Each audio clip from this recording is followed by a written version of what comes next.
Et là donc, c'est place à l'actualité des sports. Hein. Ali Moumouni, bonjour. Bonjour Tanguy. Le dimanche dernier, on se promettait cela hier. Hein. Le dimanche En effet. dernier, c'était donc le 27 août, la journée internationale de la boxe. Et ce matin, en lieu et place donc du document de la semaine, nous allons nous intéresser aux actions de l'instance dirigeante de cette discipline au Bénin. On commence par cette actualité concernant l'inauguration déjà du siège de la Ligue professionnelle de la boxe. Oui Tanguy, plus d'une année après l'installation de ses membres, la Ligue professionnelle de boxe du Bénin a désormais un siège. C'est un coup qui explique la nouvelle dynamique en cours à la Fédération béninoise de la boxe.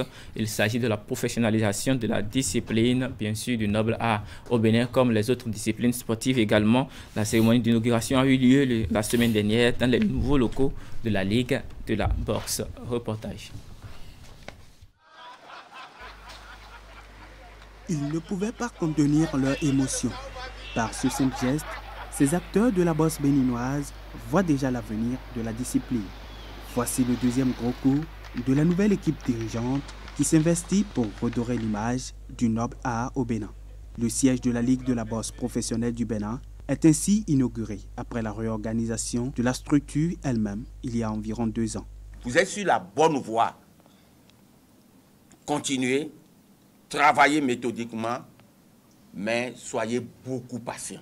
Si les membres de la Ligue sont installés depuis plusieurs mois, aujourd'hui, ils disposent d'un cadre adéquat pour accomplir leur mission, celle de faire la promotion des pugilistes locaux. Mais dans le contexte actuel, la tâche s'annonce difficile. Je pense qu'il y a beaucoup, on a beaucoup de chemin, on a beaucoup de travail à faire. Il va falloir se retrousser les manches. Il va falloir être fort, il va falloir être solidaire, il va falloir être travailleur. Nous avons tout à faire, mais nous avons les armes pour. Nous avons des personnes ressources pour nous guider. Donc il n'y a pas de raison que nous n'y arrivons pas. Pour atteindre cet objectif, la Ligue ne sera pas esselée. La Fédération béninoise de boxe a déjà de son côté un chemin bien tracé. Et cela passe par l'assainissement du secteur. À travers vous, nous voulons constater que les anciennes gloires et mérites n'aillent plus chercher des motos pour traverser la ville en disant c'est Bidjan. À travers vous, nous avons voulu que vous nous aidiez à faire l'assainissement nécessaire autour des boxeurs professionnels. D'abord à les recenser, ensuite assainir, de manière à ce que nous puissions constater avec vous que ceux qui ne peuvent plus monter sur le ring, alors se retrouvent à la formation d'entraîneurs, à la formation de juge-arbitre, à la formation de monteurs de ring et autres. Le président de la fédération soutient qu'il est prévu un rôle pour tous les acteurs. Le chantier pour remettre la boxe béninoise sur les rails et la ramener à sa place de leader dans la sous-région est ainsi enclenché. Allez, donc le cadre est désormais disponible pour la Ligue professionnelle du boxe du Bénin Tanguy pour poursuivre ses activités et donc contribuer au rayonnement de la discipline au Bénin. Oui, justement, en parlant d'action de rayonnement de la discipline, il y a le projet Grand Olympique qui dure depuis 2 années maintenant et qui prépare les jeunes garçons et filles aux prochains Jeux africains. Oui, Tanguy, les enfants ont terminé le 4e regroupement la semaine écoulée sous le regard bienveillant des responsables de l'instance dirigeante de la boxe au Bénin. Ils sont près d'une trentaine garçons et filles qui bénéficient de la formation. C'est une politique du bureau exécutif qui vise à préparer les athlètes dès la base et faire d'eux, pour en faire du moins des compétiteurs aguerris et vaillants qui pourront défendre les couleurs nationales. Cette 4e mise au vert a duré 2 semaines et déjà avec le temps passé ensemble avec les enfants, les entraîneurs sont optimistes quant à l'aboutissement du programme. On va suivre ici le coach principal. Si l'on pouvait continuer de cette manière, ça fait 4e regroupement de ces graines olympiques. Ce que nous voyons d'eux, si on peut continuer d'ici là, d'ici 2026, sur 5 ou 4, on aura au moins 2. C'est sûr. Parce qu'on les a vus travailler, on les a supervisés. Et avec les encadreurs, je crois qu'ils ont donné le maximum d'eux-mêmes. Le programme de formation de ces Jeunes olympiques devra donc durer 4 années, Tanguy, avant donc les prochains Jeux africains. Et il faut préciser que cela a démarré déjà la formation. À Porto Novo, c'est à l'Institut national de l'éducation physique et sportive et se poursuit jusqu'à aujourd'hui, notamment dans le centre Mendas Academy à Cotonou. Oui, chaque fois, la fédération apporte de nouvelles touches à la formation, comme l'apprentissage de la langue anglaise pour permettre à ces jeunes de mieux s'exprimer et comprendre leurs adversaires lorsqu'ils seront hors du pays. Pour un début, voici le résultat. C'est grave. Indeed, since August 14, we have started our Olympic siege was brought together bosses from different departments. These moments spent together have enabled us to improve our bosses and learn more than we ever knew before. Our sincere thanks to the coaches who stay on to coach us from start to finish, and above all, our sincere thanks to the member of the executive committee of the Benin Boxing Federation, without whom the event would not have taken place. Eh bien, vous avez bien compris, les enfants qui parlent déjà anglais, Tanguy.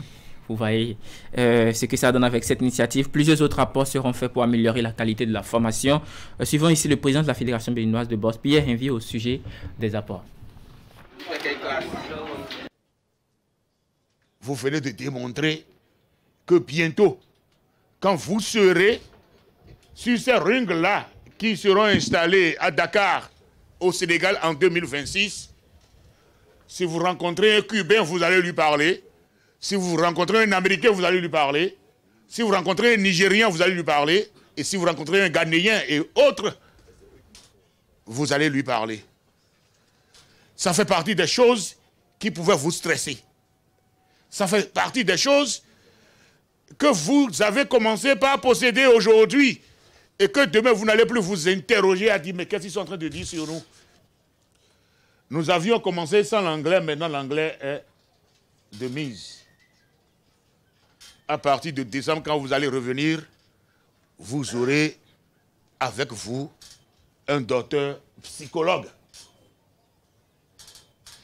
Parce que il faut aussi qu'on commence par vous tenir fort sur le plan possession mentale. Parce qu'il y en a parmi les aînés, entre-temps, quand ils sortent du pays, ils ont peur. Quand on leur annonce leur adversaire après tirage au sort et qu'ils constatent qu'il est plus élancé et qu'il peut rester à distance pour leur envoyer des coups de poing, ils ont peur. Nous allons lutter contre ça là, à bas âge, pour que vous soyez complètement fort dans la tête. Avant que nous ne marquions, n'est-ce pas, les sorties. Puisque, si Dieu le veut, à partir de 2025, les mises au vert seront à l'étranger.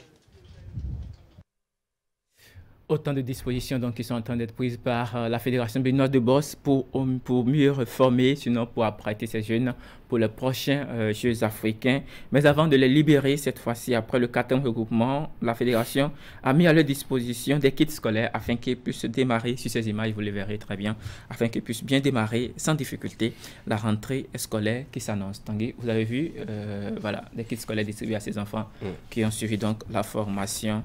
Donc un accompagnement donc de la part de la Fédération béninoise de boxe. On va parler football à présent. C'est bien sûr les éliminatoires de la Ligue africaine des champions au niveau des dames. Les représentantes béninoises étaient donc en demi-finale. C'était face à Ampem Dakoa pour le compte de cette demi-finale. Donc vous voyez donc des béninoises qui sont en maillot orange et puis les Ghanéennes qui sont en maillot bleu. La rencontre a bien démarré. Pour pourquoi elles ont porté de l'orange alors que les couleurs nationales, c'est le blanc et le jaune? C'est un club, Tanguy.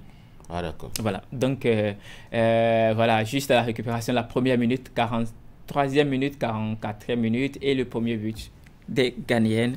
Ça va être ainsi, les Béninoises, la réponse qui va venir, mais sans inquiéter la gardienne du but des Ghanéennes. Mais elles vont répliquer à nouveau à la 11e minute. Et là, vous verrez le deuxième but. Voilà, directement Ça, c'est un souci de gardien pour les deux buts que je viens de voir. Oui, un souci de gardien et un souci aussi défensif. Vous savez, souvent on dit quand vous avez de bons défenseurs, les gardiens sont... Non, mais sur le second but, c'est un lob. Oui, c'est un lob. Donc c'est la faute au gardien, il n'a pas apprécié alors. Par rapport au placement du gardien, il y a aussi ça.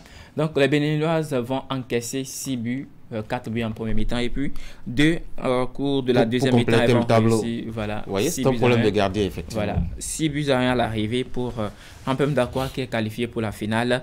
De l'autre côté, il y a eu la deuxième demi-finale sur le tableau de résultats que nous présentons ce matin. Delta Queens qui s'est imposé 3-2 face à Atlético de la Côte d'Ivoire. Et donc, ce sera le Ghana et le Nigeria qui vont disputer la finale de cette compétition, ce tournoi qualificatif pour la Ligue des Champions africaine. La finale, bien sûr, l'affiche, comme je le disais, c'est entre Delta Queens du Nigeria et Ampem Dakwa. C'est bien sûr pour le 31 août prochain, Tanguy. Ali, merci beaucoup pour le tour d'horizon de l'actualité des sports. Vous m'avez pris 5 bonnes minutes. Merci de m'avoir occupé autant. Merci. Bonne journée. Mesdames et messieurs, voici la page invitée, pardon.